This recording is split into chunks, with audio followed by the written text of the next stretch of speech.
Alright, hello, welcome everybody. This is TCGplayer.com. I'm Conley. We're drafting Holiday Cube this week. We opened a pretty bad pack, and I'm running out of time, so I just have to kind of make a decision here. This could be a good place to do something a little different, though. I kind of like taking potentially the Bushwhacker and going mono red. That's not very exciting. It's also not the best pick. Sort of War and Peace is kind of interesting. I'm gonna go with the sword. This pack's really, really bad, so we're just gonna hope for things to improve with the next pack, which is not the case. This pack is also pretty bad. I could take the Sword of Body Mind, which is arguably the best sword in draft, because of the small deck sizes. And there's not really a lot here competing for my love of it. So I think we're just gonna do that. We'll have two swords. That would make something like Stoneforge Mystic really acceptable. Are really exciting for us, I should say. I mean, it is acceptable. Maybe we can end up with some type of mid-range strategy where both these swords work out. Mid-range strategies tend to be really weak in this cube, but at the same time, nothing's coming. Nothing's coming. This is sad times, Bears. These packs have been pretty underwhelming. This one has a couple of good things for control. Glenolinder Archmage is probably my favorite card out of this pack. Yeah, we could just be like some type of really fair deck, I guess. I'm not thrilled with this pick, but I'm not really thrilled with my first three picks. So I guess this draft is going to be all about winning with an underwhelming deck. So we'll just we're going to try to do the best that we can. Keep in mind, so all these cards I've taken are obviously very good. But Vintage Cube is extremely, extremely powerful. Our Holiday Cube is extremely powerful. We're talking about Pieces of Power. We're talking about Library of Alexandrias. We're talking about Soul Rings. So starting off with some cards that you probably wouldn't even want to first pick in, like a Legacy Cube, for example, is quite a letdown. But that said, we still have to salvage this draft. So now's the time to, make something out of arguably nothing. But we're going to do our best. So this is two swords and Glenolinder Archmage going into this pack. We have the option either stay limited on a color, so we can just stay mono blue, take a blue or colorless card here, which allows us to kind of keep our options open. Or I could take the more powerful cards, which they're really, I guess Deathrite Shaman might be powerful enough to go that route. I don't think Thinking the Ice is worth it. Brain Freeze isn't worth it. Lumbering Falls is a safe pick. It's probably not that good. I could take Ice Conceptor as kind of a potential choice. Yeah, I'm going to do that. So this pack's really weak. So I'm going to take the Ice Conceptor, which is a speculative pick, and I'm hoping to get cards that are going to work with that going forward. If I don't end up getting there, that's fine. But that pack had such a weak overall power level that I think being speculative there and taking something that could turn out to be very good or unplayable is better than taking the probably close to unplayable card that we were going to. Here we have Watergrave is attractive to me. Remand is always solid, and we do have an Ice Conceptor for it already, so that's also attractive to me. The Sphinx is good. The Angel's good. That's all good for like a different style deck. Nothing that's going to use those two swords. So I guess I'm going to go with the Remand here. I think that is the card that sticks out the most given our current situation. It keeps us mono blue, goes on Ice Conceptor. So I think it makes the most sense right now. Again, we're just trying to piece something together here. We're not... Ooh, that's a Skull Clamp. 3 equipment is a lot. We can start to potentially build around this a little bit better. But I can't really pass up something as powerful as Skull Clamp when we have a reasonable setup for it already. There's nothing good for Ice Conceptor here, and there's nothing else on color, really. Could take, like, Caracas, which would be fine, but I think the Skull Clamp is pretty exciting for what we're trying to do. Ooh, Shardless Agent. Big of a fan of it. I have Shardless Agent. It's the kind of card that makes a lot of sense in this deck. It picks up swords, Cascade. I mean, I'm certainly going to take it here. There's nothing really competing for it. I could take Decoration Stone. That's not exciting. Nevi's Disc, not the kind of card I want. Bone Shredder's fine, I suppose, but I'm a bigger fan of Shardless Agent. We also have a lot of artifacts, so we could potentially end up doing something with artifacts here. Alright. Tundra. I think I want Tundra. Imperial Seal's nice, but I'm not going to splash for it. Beast Within is nice. Maybe, oh man. Maybe I do just take Beast Within. I doubt it. Beast Within is often much better than it looks just because you deal with anything, but um, actually in blue-green it might be pretty valuable. I really want that Tundra. It feels like a solid pickup, but then again I don't even know if I'm going to play any white, so alright, let's take the consistent pick, which is definitely Beast Within there. Phyrexian Revoker is pretty good as an aggressive doorstop. Abrupt Decay is nice in that it goes on Ice Crown Scepter. Conclave Naturalist is playable as well. Abrupt Decay is a black card. Phyrexian Rager isn't. They kind of do similar things. I think I might just go with the Revoker here. I could see myself playing the Abrupt Decay as well, but I think the Revoker is a better thing for what we have going on. We're really light on creatures right now, and this is just something that we're always going to be able to cast on turn 2. Also kind of pushes us down that artifact path even more, which might end up working out pretty well. Like I could take Tanglewire here and try to jump on the back of that, but I think that's a weak enough pick that taking a Speculative Temple Garden for potential white splashes is a higher value. Could take Seeker of the Way, which I don't think I would fault you for. But Beast Within Shardless Agent's already giving me some pool in the green, so... And there's a... man, there's a Voice of Resurgence. Alright, well I took the green-white card. I could either take the Sphinx's Rev here or the Voice of Resurgence. I'm kind of torn.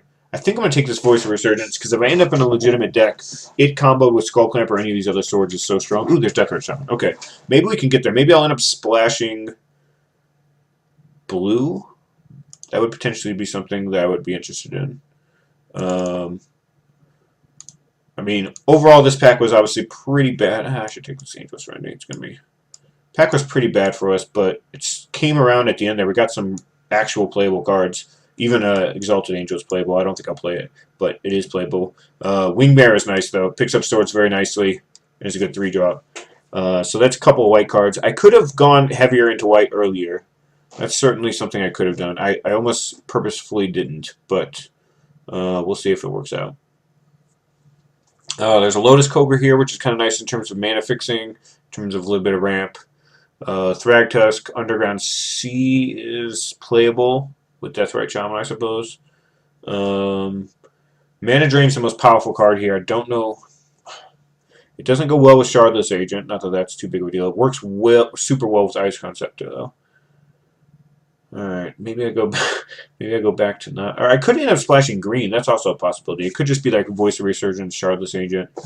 I don't know. I think I have to take the Mana Drain here, though. It's easily the most powerful card in this pack.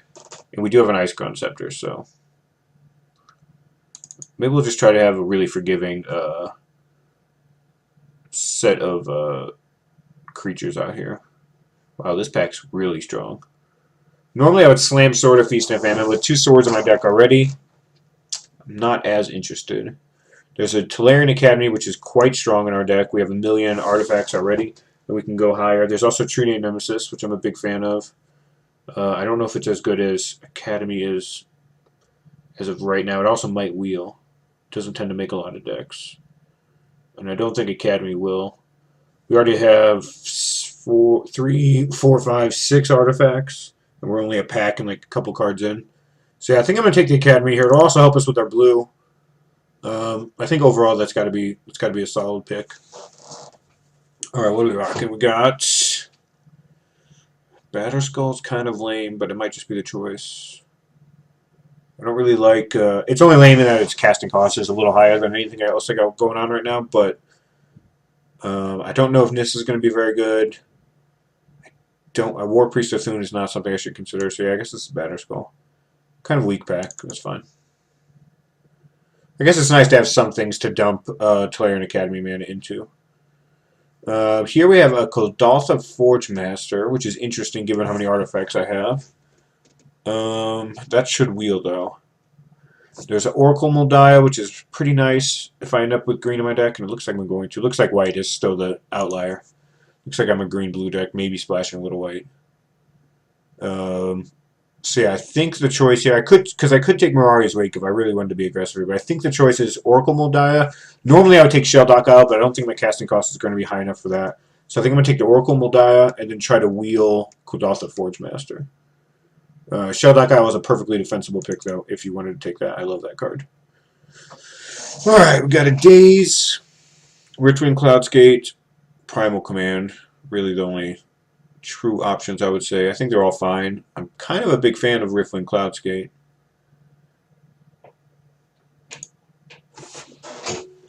Could also take Spellskite. That wouldn't be terrible. I have the Academy. Got multiple swords for it. That could be it. If I take Spellskite, I'm also pretty likely to wheel one of these two cards. The one blue player will take it, but the pack's pretty deep. Somebody's going to take a Ball Ritual. Somebody's going to take Emrakul. Somebody's likely to take Tasigur, Izzet Charm, and Blood Crypt. So I actually kind of do like the Spellskite pick here. Might work out well. Alright, we got Mana Confluence, which I'm very interested in, but Venser is so much stronger that I think I have to look at that way.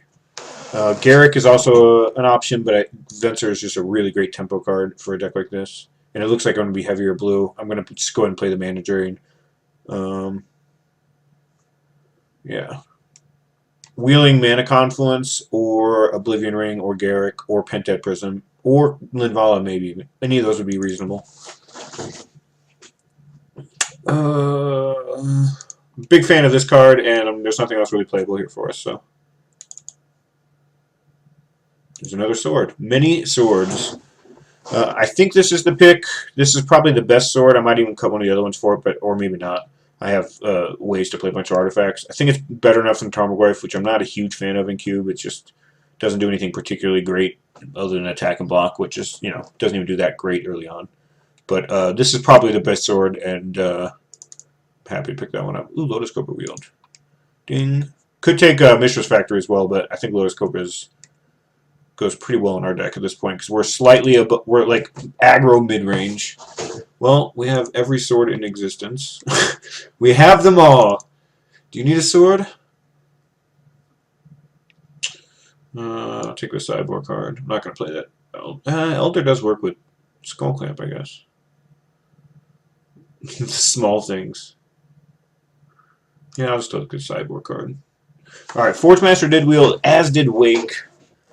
As all the cards that I could potentially play, even Reflector Mage. I think I have to take this Forge Master. I have 4 different swords right now. Might just even get better from there. Yeah, I'm just going to take it. Ooh, Cloudskate Wield as well. Alright. Our deck is super deep. I'm going to assume we're just not playing white. We can maybe bring it in from the board if we need to.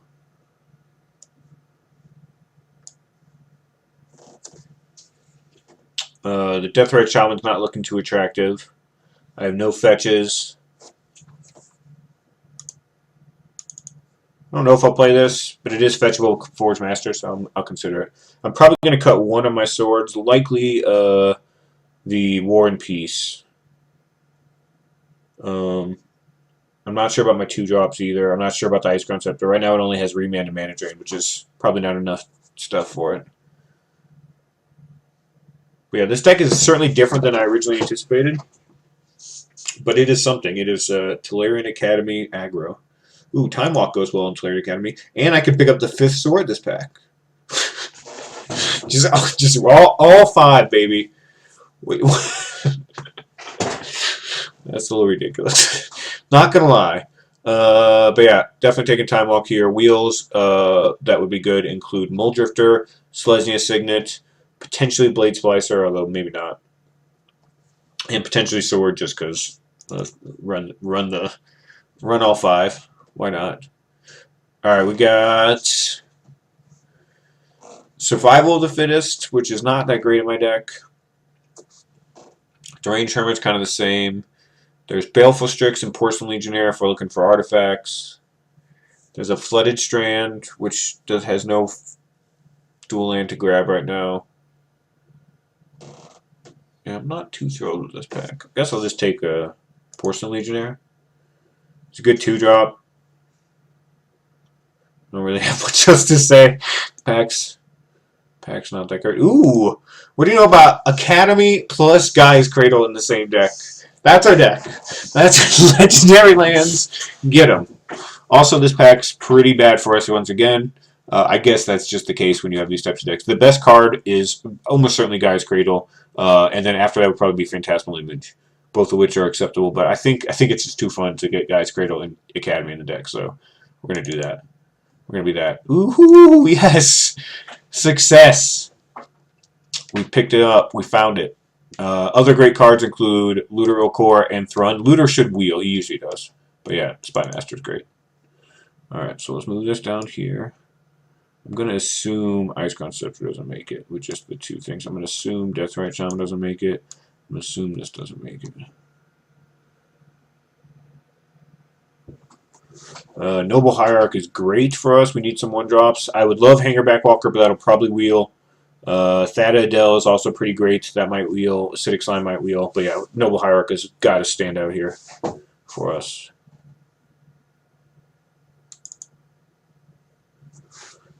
And this back, nothing stands out for us. I guess Lodestone Golem is probably the most exciting card. I could take Mindslaver. Doesn't really do anything. We just have a lot of mana sometimes. Lodestone Golem, or I guess Polychronos is actually kind of exciting. How much creature removal do I have? I Master of the Wild Hunt, which kind of does that job. Lodestone Golem is another artifact. They're both creatures. I'm probably weaker against super unfair decks than I am against fair decks, so I think I'm going to take the Lodestone Golem here. Fair decks, all my swords are going to beat up on, and unfair decks, I don't have as much interaction as I would like, so... Ooh, that's a Jace. Jace is good, peeps. I wouldn't be too sad with Geist, and I would try to make it work, but I think Jace is valuable enough that snapping it off here.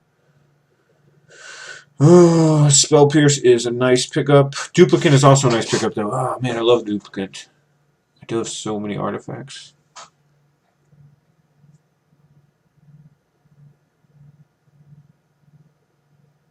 I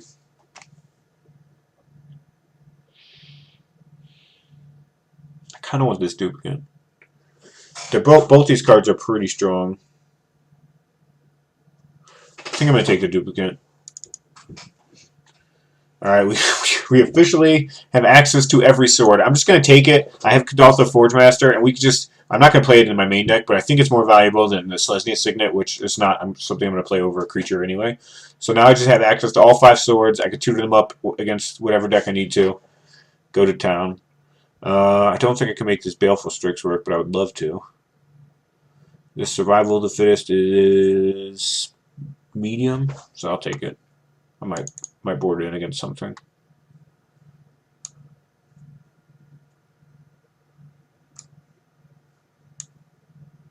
Ooh, that Goblin Welder. Teasing me. I have no... Yeah, I'm not gonna... No, nothing wheeled. Wow. I really expected it to wheel. Oh well. Sideboard probably. Alright, so I have to cut some cards. Probably not playing the Survival of the Fittest. Not that it's a bad card, it just doesn't really fit into the tempo of what my deck's looking to do. Into like the framework. Probably going to cut this Beast Within as well. I don't think I can afford to give my opponent a 3-3. Alright. Assume this is gone and this is gone. Now we're down to 24 cards, so I pretty much just have to cut one more thing.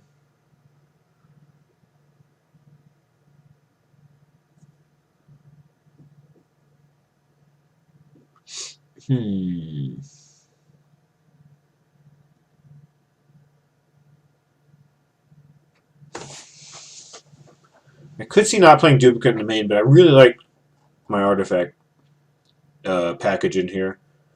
Like, Forgemaster isn't... I could just cut the Forgemaster, to be honest.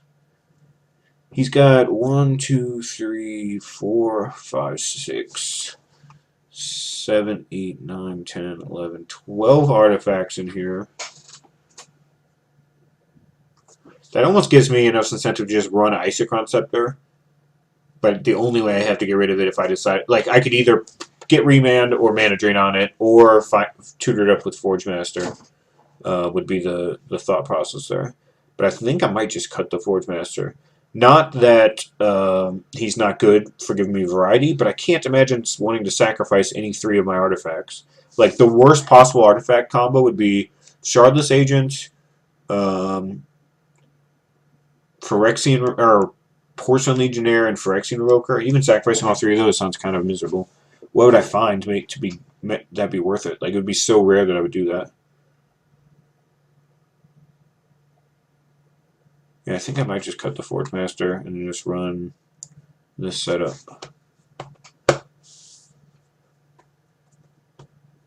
I could run Polychronos instead of Master of the Wild Hunt. Might be better. He acts more immediate and gives me bigger of a mana sink, and he gets bigger. 15 creatures, 3 swords, Batterskull, Skullclamp. Mana Drain's got some pretty good things to be unloaded into. Time Walk does. Jace is decent. Alright, I like this. I don't have as much interaction as I could, but I do have like things like Beast within on the sideboard, and then a bunch of white cards I could potentially splash to interact. So we'll see. I also have 2 more swords that, so if we play against white, I can bring in War and Peace and Light and Shadow, and we'll go to town. But I'm a pretty big fan of this particular setup. The worst part about it is probably that Shardless Agent has a couple of whammies in the Remand and the Mana Drain, but what are you going to do? Alright, let's get some lands. 9/5/1. No. Down. I have a Noble Hierarch, I have a Lotus Cobra. Oh, I guess Temple Garden does have value in that I could potentially cast Porcelain Legionnaire off it. That seems like worse. It seems better just to always pay 2 life for Porcelain Legionnaire than to occasionally have to also play 2 life in the late game for. Yeah, that seems bad. I guess 8/7 is about the best I'm going to get. That's kind of being gracious even for the green side because of Noble Hierarch specifically and Lotus Cobra. Alright, I'm in. This deck looks fun. We'll be right back with round 1 of our Holiday Cube here. Thanks for watching. TCGplayer.com. I'm Conley Woods. We'll be right back.